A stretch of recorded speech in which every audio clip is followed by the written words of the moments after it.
Hello guys, welcome to my channel. आज मैं आपके साथ शेयर करने वाली हूँ शिमला के बजट फ्रेंडली होटल के बारे में।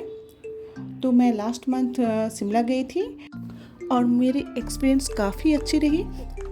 मैंने होटल प्री बुकिंग करवाई थी, इसलिए मैं थोड़ा कंफ्यूज थी क्योंकि नेट पे अलग रहता है और जाकर कभी कभी अलग देखते हैं, लेकिन मुझे काफ़ी अच्छी एक्सपीरियंस मिली।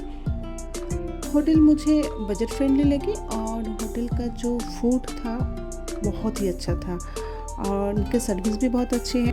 अगर आप लोग शिमला आ रहे हैं तो डेफिनेटली इस होटल में रुक सकते हैं।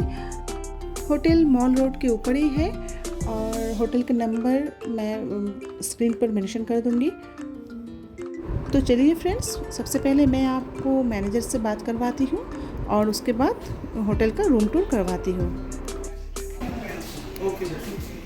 तीन रूम है मैम, उसमें से 11 रूम डिलक्स है, 4 रूम बालकनी हो गया आपका और एक फैमिली रूम है जिसमें कि 5 पर्सन है, वो 2 रूम सेट है आपका, वॉशरूम अलग है उसमें और एक बंक बेड है जिसमें कि 4 पर्सन का है रूम। और हमारा विद ब्रेकफास्ट MAP जैसे भी किसी ने लेना हो सारा कुछ अवेलेबल है। और गाड़ी आपका मरीदा होटल तक आता है, वहाँ से 1-2 मिनट का वॉकिंग रहता है। जी। और आपका रूम का टैरिफ किस हिसाब से रहता रूम है? का टैरिफ मैम अभी सीजन टाइम है तो हमारा रहता है अभी मिनिमम आपका विद ब्रेकफास्ट डिलक्स हो जाएगा 3000 रुपीज़ में और अपना बालकनी हो जाएगा 4000 में मैम। और जो फैमिली रूम है वो पर्सन के हिसाब से आपका मिल जाएगा आपको 55 तक। ओके जी थैंक यू। Okay welcome.